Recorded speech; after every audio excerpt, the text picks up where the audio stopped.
Hey, Defiant Warrior, Kate here, welcoming you to day 3 of your 7-day training camp.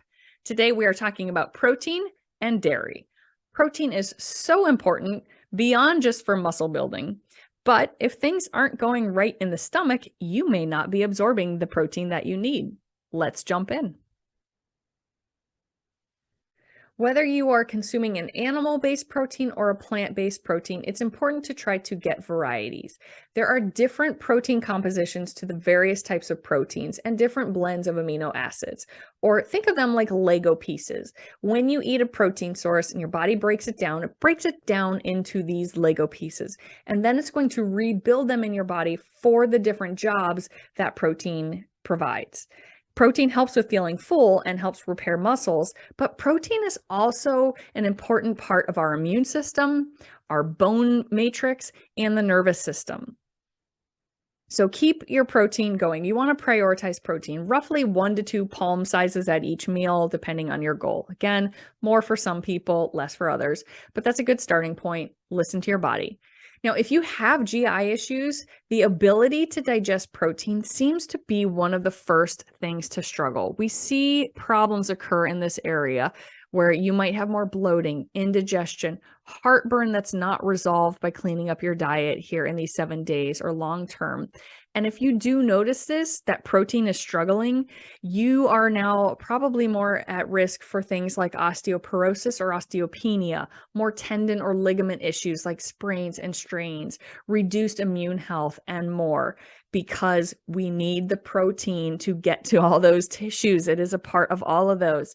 So the master course would be great for you if you are having these symptoms that do not resolve. It'll go deeper into the stomach acid, digestion, other nutrients that may not be absorbing properly, and ways to try to optimize your digestive abilities. So keep that one in mind. When it comes to how much and what types here for this 7 days, remember that you want to prioritize aiming typically for at least 1 palm serving per meal, if no medical reason to need to limit. But for many people who are training more, trying to drop fat while keeping muscle or trying to gain muscle, you will likely need to double that. Protein needs can range drastically depending on your current weight and goal weight, your current muscle mass and goal mass, your activity level, your gender, your plant or animal-based sources, and more.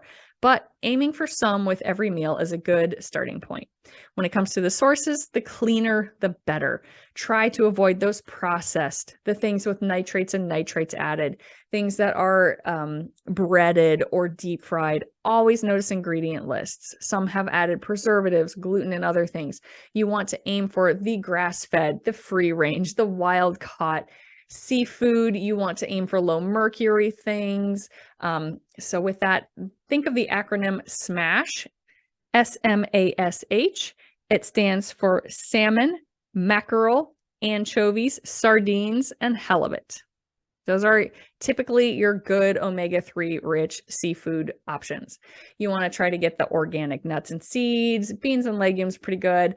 And if you're going to do dairy, aim for the grass-fed products.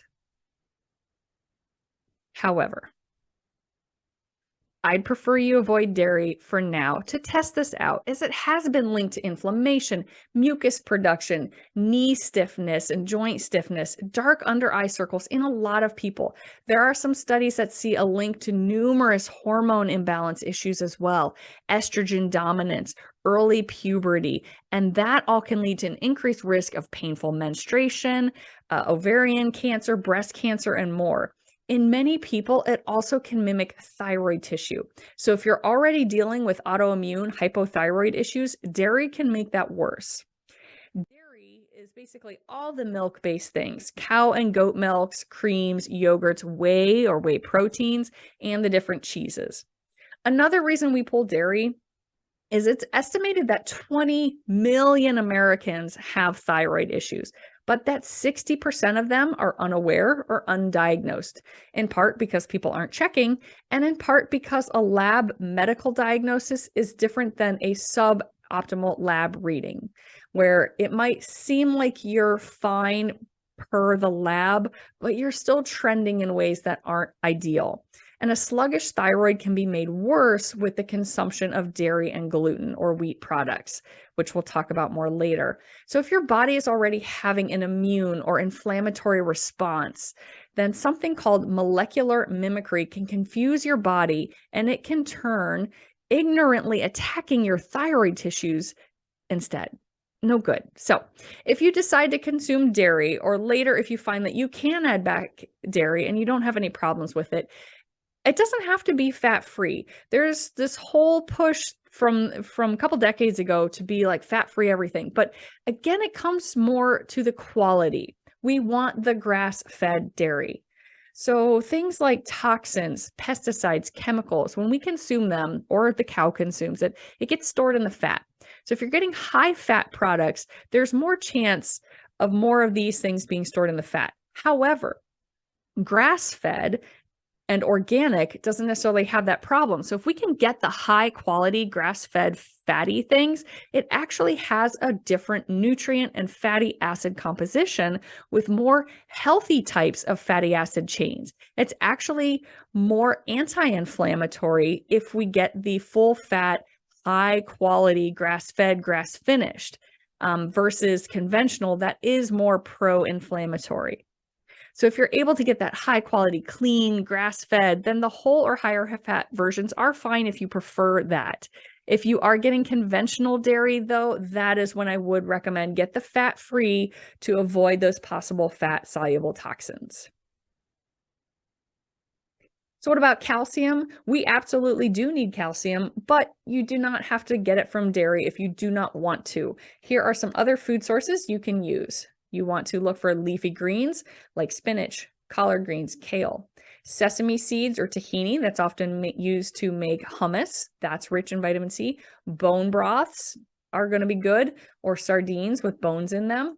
Almonds also have some. So there are ways to get calcium right now if you want to opt for the removal of dairy long term. To wrap this all up, protein is critical. Prioritize protein with each meal. Personalize as needed. Dairy is tricky. Avoid it for now. Give it 7 days. See how it goes. And it is very important to aim for high quality products. See where you can budget for it. Today's action steps: continue the past habits, get that water intake going, prioritize protein with each meal, and hop on Facebook and Accountability Task. Give us a protein pump shot, give us a flex, or share your protein meal picture. That's it. We will see you tomorrow.